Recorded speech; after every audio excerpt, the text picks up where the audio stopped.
Ay, mag-inom kanina. Lumabas kami kanina ng 4:30. Alas 5 lang. Alas 5. Nagsimula kami alas 5. Malangaw dito. Ngayon malangaw, marami lang. Alam mo yung pulutan natin, mga barbecue. Di na langaw. Alam mo yung langaw na yun? Marami langaw rito. Mga kaluluwa ng ninuno natin, ninuno yun. Pinagyan ko kandila.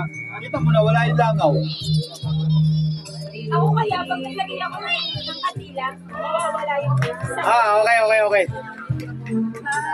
Kasi, kaya maglalagay siya ng kandila. Kasi yun, labanan niya pungpiyangan eh. Pungpiyangan eh. Oh my God! Paano yun yung gano'n? Bastos. Para. Hoy! Ayun na lang yan! Ay, di pa dadali niyo muna. Mayroon dadaan tricycle.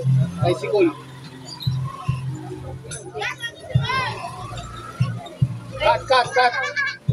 Ayun sila. Parang ang sweet yung dalawa. Ayun sila. Kaya yun. Pag napanood talaga ni Brito, sigurado. Doon mo yung parang yan, boy. Bakit parang dito? Cut. Kaya dumana sila. Tinakpan niya yun. Pero talaga, itong inuman natin na may kandila na ganyan. Punta na para tayong, para may pinaglalamayan tayo sa gitna eh. Hindi, kasi kanina, maraming langaw. Yung langaw ay dumadapo. Siyempre, sticky yun, yung langaw, sticky. Maraming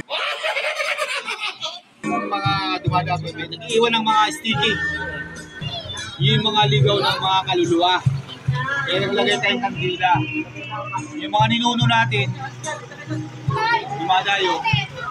Nung ninagyan sila ng kandila, yun ang malis. Yung mga ligaw na kaluluwa yun, subukan nyo, pag nag-inom kayo lang, yun ang kandila, nawawala yung langaw. Yun eh. Yung mga ligaw na kaluluwa yun. Yun eh, nung Ayos. araw ng mga buhay sila, mga tao. Mga mahirap. Yun pala yun. Kaya pala may kandila na ganyan. Ngayong gabi, yung mga mayayaman yun, lamok. Gunggong! Kumagat sa atin, yun ang mga mayayaman ng araw na namatay, naging lamok. Yun. Bata, habang umiinom pre, banat ka ng banat sa pulutan ah. Ito be. Yun ang tinatawag na ano. Tama. Yun ang tinatawag na. Tama lang yan. Yun ang tinatawag na hindi dinadaan sa pulutan. Dinadaan sa tagayan. Oh. Ano yan? Shout out.